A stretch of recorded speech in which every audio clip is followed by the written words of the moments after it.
What's up guys, Houndish here, and today we're jumping in with the Destiny 2 weekly reset, and of course it is the 14th of May, so this week we actually get yet another game update. We'll touch on what we know about that, but additionally we'll see the launch of the 0-hour exotic mission, so the reprised exotic mission will drop. Of course, we get Outbreak Perfected, now craftable with a bunch of upgrades and some additional secrets. So we've got that to look forward to. Then as always, we'll round up the vendors, key rewards for the week, the Eververse inventory, and some of the new quest items like the Archie quest, as well as the other exotic mission stuff, featured raids, lost sectors, and everything else related to the weekly reset. So as always guys, I hope you find the video today useful, and if you do, a rating below really does help us out on the channel, but without further delay, let's get into it. So firstly, in terms of new quest things this week, there is Pantheon, and we get the third Pantheon challenge, which is going to be the Rulk one. So it's basically last week's challenge, Golgoroth, Caretaker, Macrocosm, Atrax 1, and Oryx, with the addition of Rulk as a final encounter, and this week's challenge will be at minus 15 power, so it's certainly getting a bit more difficult, but we can pick up all of the featured rewards for that, a whole bunch of raid gear, and the Rulk Subdued emblem if we can get it done. So let us know if that's one you'll be diving into, but additionally, there is a new Archie quest. As we've seen in previous weeks, this will kick off in the Annex, then we'll need to speak to Ada 1 before heading over to the moon. And I've got a video breaking down the key locations for the Archie quest this week if you want to check that out, so it's linked below.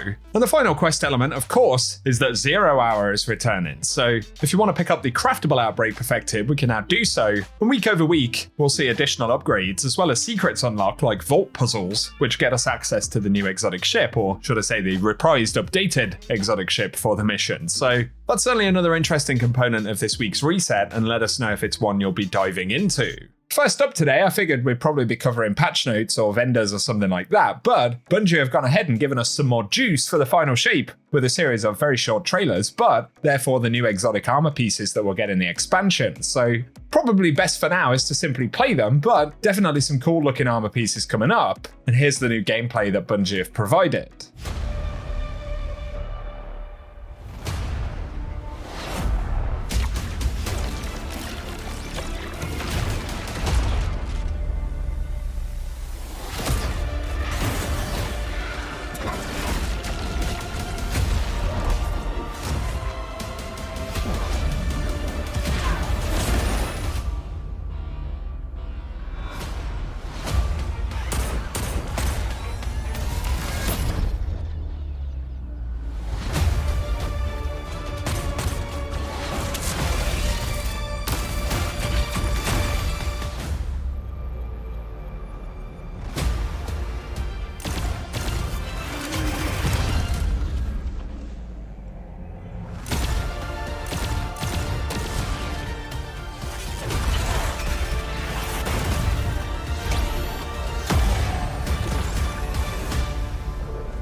So once again, give us any thoughts you may have on those previews. But up next, and actually getting onto the Destiny 2 stuff for today, of course, downtime was extended, which is rather unfortunate on a day like this, but we do get patch notes for the update today. So for the Crucible, they fixed an issue where heavy ammo sharing was enabled on Clash 3v3 quick play and map pack playlists. Plus, they resolved one where players could get into unintended locations on eventide laps. Then in Onslaught, they fixed an issue where killing the boss too quickly could prevent further Onslaught progress on Vostok and Moth Yards. Another where the boss portal could fail to spawn at wave 20 on Midtown, and one where the pyramid ship boss room switches would occasionally not activate. Some good basic fixes there. Then for armor, they fixed an issue where the critical health damage bonus for Mechanir Trick Sleeves was doing more damage than intended. That's a rip. And then for mods, an issue where equipping scavenger mods would allow Xenophage and Grand Overture to receive more ammo than intended from heavy ammo bricks. That's also a rip, but it's an inevitable fix, I suppose. Then Bounties and Pursuits, the fix one where Multimac and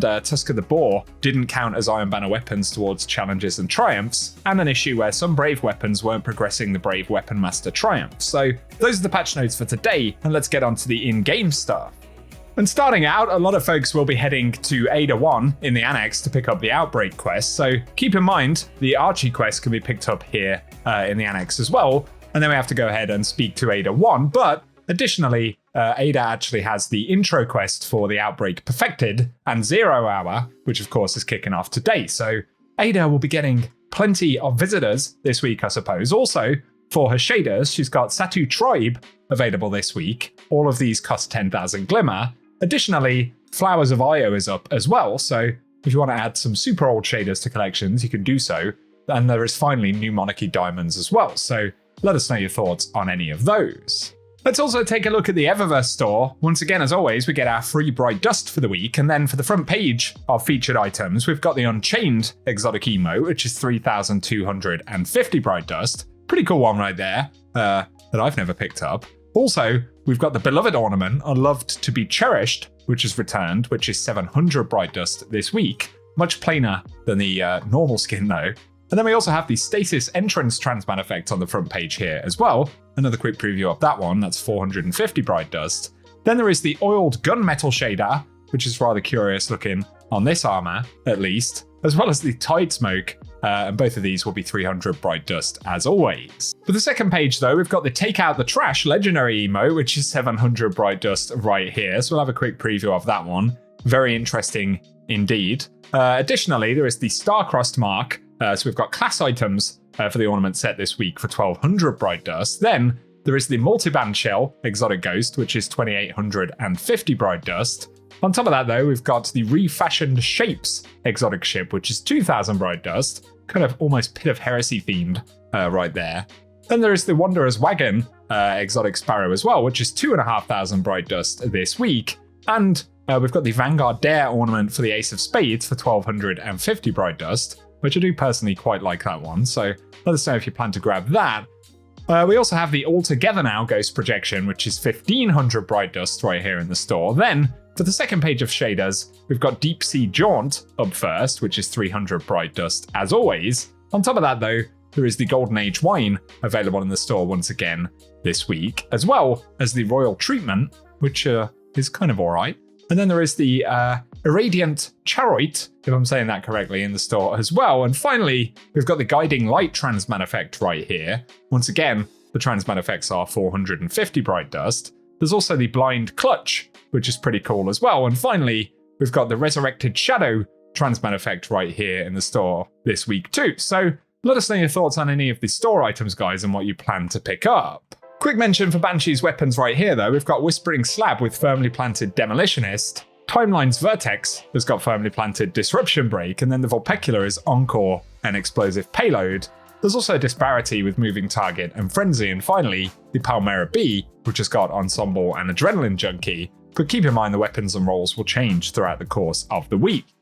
For some final things though, the Nightfall this week is Psyops Battleground on the Cosmodrome, and the Slammer is the featured weapon, but Bungie have said we've got additional loot drops and bonus reputation for Nightfalls all week long, so if you want to pick up materials, the Slammer itself, or get Vanguard rep, it's going to be a very good week to jump in, so keep that in mind. Otherwise, we technically have 3 exotic missions because we've got Whisper still available, as well as the returning 0 Hour, and otherwise Operation Seraph Shield is additionally featured, which will drop the Revision 0 and Season of the Seraph weapons. For raid and dungeon stuff though outside of Pantheon, Vault of Glass is also featured this week, so we can farm away for Vex Mythoclast or any of the legendary rewards, and the Shattered Throne dungeon is additionally featured as well. Then we finally get the Lost Sectors, so today May 14th is Perdition, dropping exotic chest pieces, and it'll also drop Nox Perennial, Sununa S16, Marsilian C and Old Sterling. May 15th will be Bunker E15 dropping exotic helmets, as well as the PSI Hamatic, Nazradin, Irakenji and Glissando 47. Then on the 16th we'll see Concealed Void dropping exotic legs, plus it can drop the Heliocentric, Hand in Hand, Battle Scar and Last Foray. Then there'll be Thrilladrome on May 17th dropping exotic arms, as well as Geodetic, Harsh Language, Coronac 22 and Combined Action.